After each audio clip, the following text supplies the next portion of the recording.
వారిని ప్రసంగించాల్సిందిగా ఆహ్వానిస్తున్నాం.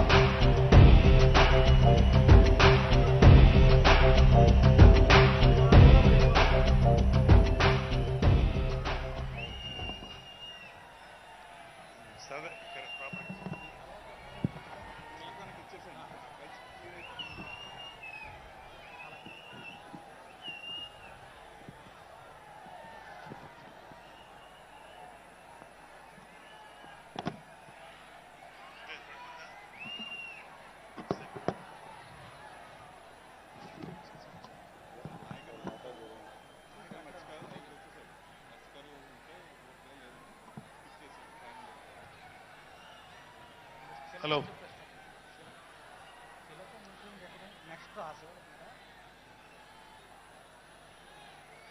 12వ ఆవిర్భావ దినోత్సవం గ్రాండ్గా జరుగుతున్నటువంటి మన జనసేన పార్టీ ఈ సభకి విచ్చేసినటువంటి కార్యకర్తలకి, జన సైనికులకి, వీర మహిళలకి అందరికీ, అలాగే ఇక్కడ ఉన్న లీడర్స్ అందరికీ, నాయకులందరికీ, మహిళా నాయకురాళ్ళందరికీ కూడా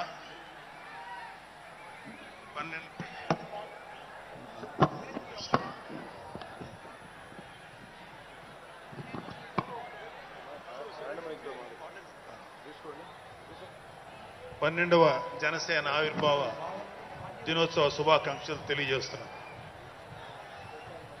అంటే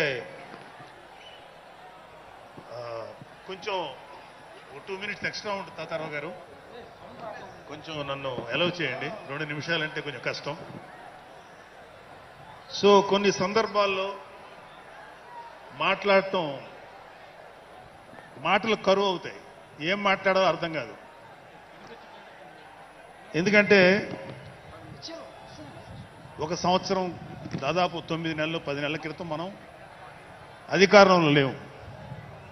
అప్పుడు మనకి ఎలాంటి విషయాన్నైనా, ఏ విషయాన్నైనా తీవ్రంగా మాట్లాడగలిగేటువంటి శక్తి ఉంది.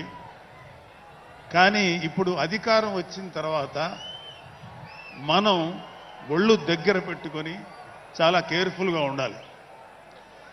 అలా ఒళ్ళు దగ్గర పెట్టుకోకుండా నోటికొచ్చినట్లు మాట్లాడితే ఏం జరుగుతుందో మనందరం కళ్ళారా చూస్తున్నాం. ఇవాళ అహంకారం తలకెక్కి నోటికొచ్చినట్లు మాట్లాడి చిన్న పెద్ద తేడా లేకుండా బిహేవ్ చేసినటువంటి, మాట్లాడినటువంటి కొంతమంది ప్రతిపక్ష అని చెప్పలేములేండి, ప్రతిపక్షం లేదు కదా, నాయకులకి ఏం జరిగిందో తెలుసుకున్నాం.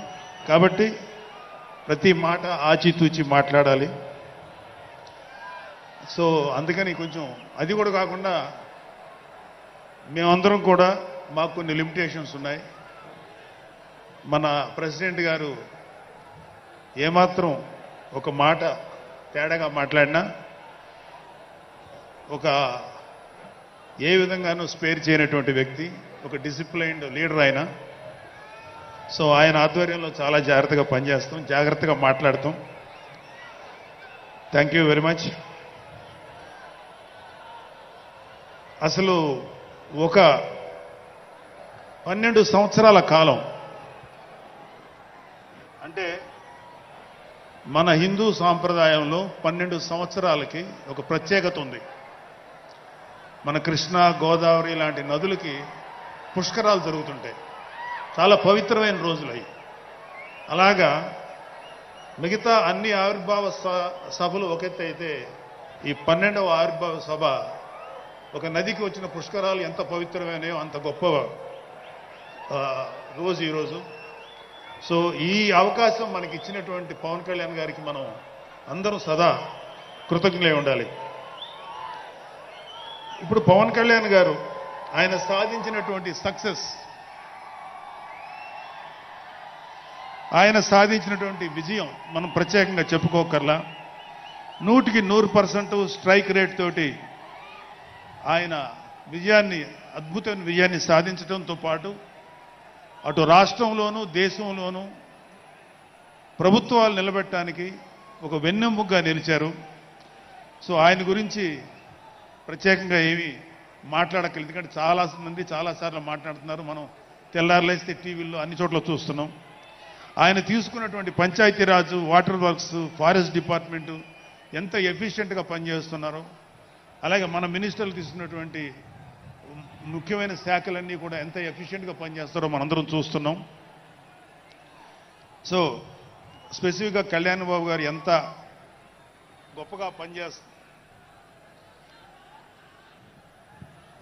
గొప్పగా పనిచేస్తారని మనమేమి ప్రత్యేకంగా మాట్లాడుకోకర్లేదు.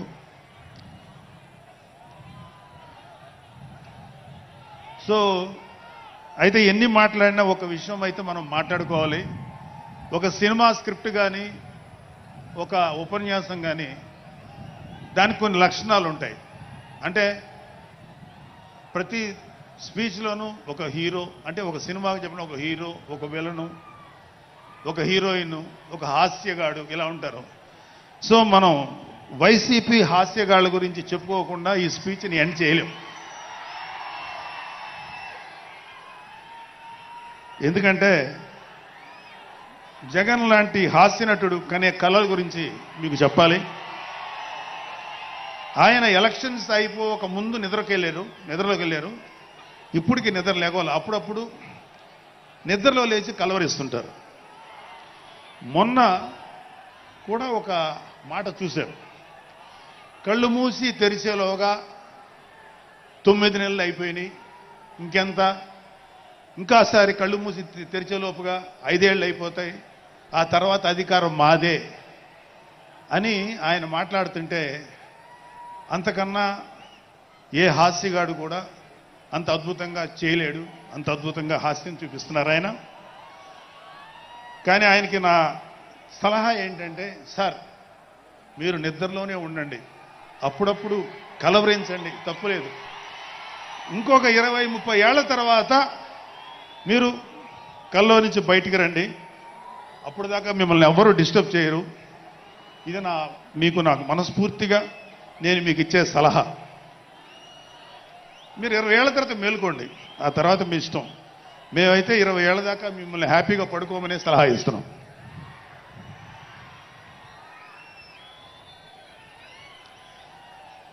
సో ఆంధ్రప్రదేశ్లో పవన్ కళ్యాణ్ గారి యొక్క చొరవతోటి ఏర్పాడైనటువంటి ఈ కూటమి ప్రభుత్వం ఎన్ని చోట్ల ఎంత పెద్ద సక్సెస్ అయిందో, ఎంత 164 సీట్లు సాధించే దిశగా ఆయన ఎంత కష్టపడ్డారో మనందరికీ తెలుసు.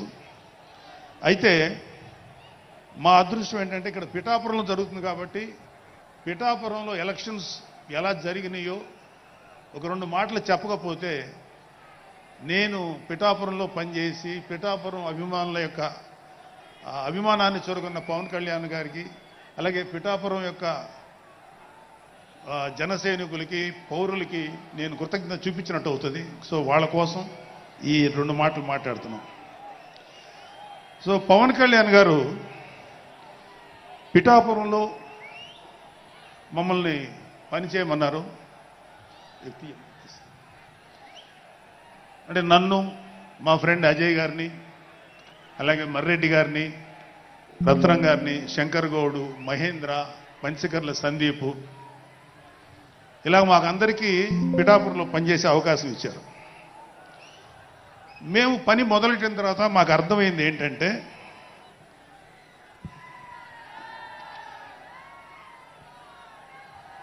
పవన్ కళ్యాణ్ గారికి ఆల్రెడీ ఇక్కడ విజయం ఖరారైంది. మనం ఓన్లీ పని చేస్తున్నట్టుగా ఉండడమే తప్ప మనం కొత్తగా చేయాల్సిన పని ఏమీ లేదు అని చెప్పి నాకు అర్థమైంది. నాకే కాదు మా అందరికీ అర్థమైంది. సో మేము దీన్ని ఎంత గొప్ప అదృష్టంగా తీసుకుంటున్నామంటే, పవన్ కళ్యాణ్ గారు మీరు పని చేసేటువంటి మేము ఇక్కడ ఏదో పని చేసాం అనే తృప్తి మాకు ఇవ్వటం కోసం ఆయన ఈ మమ్మల్ని అపాయింట్ చేశారు తప్ప ఆయన గెలుస్తారన్నది, ఆయన అఖండ విజయం సాధిస్తారని ఆయనకు ముందే తెలుసు. కానీ ఆ సాటిస్ఫాక్షన్ మాకు ఇవ్వటం కోసం మాకు ఈ అవకాశం ఇచ్చారు. అయితే అది మా అదృష్టంగానే ఫీల్ అవుతున్నాం. చంద్రుడికో నూలు పోగులాగా ఆయన పడిన కష్టానికి ఒక చిన్న పని చేసామనే తృప్తి అయితే మాత్రం మాకు నిజంగానే ఉంది. అయితే ఇక్కడ పిఠాపురంలో పవన్ కళ్యాణ్ గారు అఖండ విజయం సాధించడానికి 2 ఫ్యాక్టర్స్, 2 ఇంపార్టెంట్ ఫ్యాక్టర్స్. ఒకటి మన ప్రెసిడెంట్ జనసేనాని పవన్ కళ్యాణ్ గారు అయితే, రెండో ఫ్యాక్టర్, నాటి వ్యక్తి ఫ్యాక్టర్ పిఠాపురం జన సైనికులు, పిఠాపురం పౌరులు, పిఠాపురం ఓటర్స్. వీళ్ళిద్దరూ లేకపోతే మేము ఎంత ఏమి చేసినా ఏం ఉపయోగం లేదు. సో మాలో ఎవరైనా ఇంకెవరైనా సరే పవన్ కళ్యాణ్ గారి విజయానికి నేనే దోహదపడ్డాను అని ఎవరన్నా అనుకుంటే అది వారి కర్మ, అంతకంటే ఏం చేయలేదు.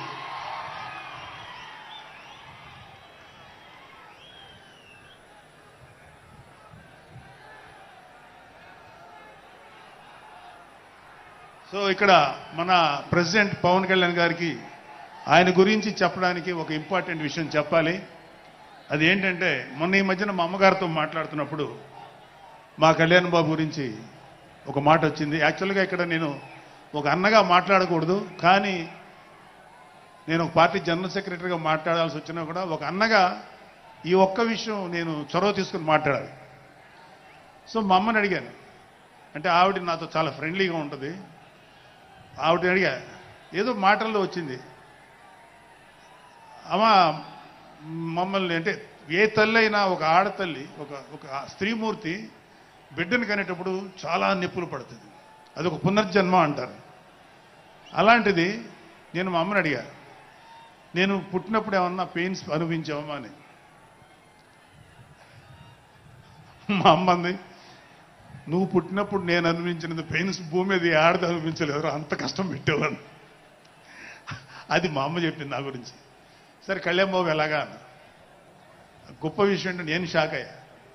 వాడు పుట్టినప్పుడు నాకు పెయిన్ అనేది కొంచెం కూడా తెలియలేదురా, అలాగా నాకు పెయిన్ లేకుండా, పెయిన్ ఇవ్వకుండా పుట్టాడు.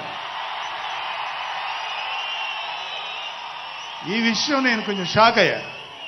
అదేంటమ్మా కనీసం పెయిన్స్ ఉంటాయి కదా, ఏమోరా నాకు ఏమాత్రం పెయిన్ తెలియకుండా పుట్టాడని. సో నేనేమంటానంటే, పుట్టేటప్పుడు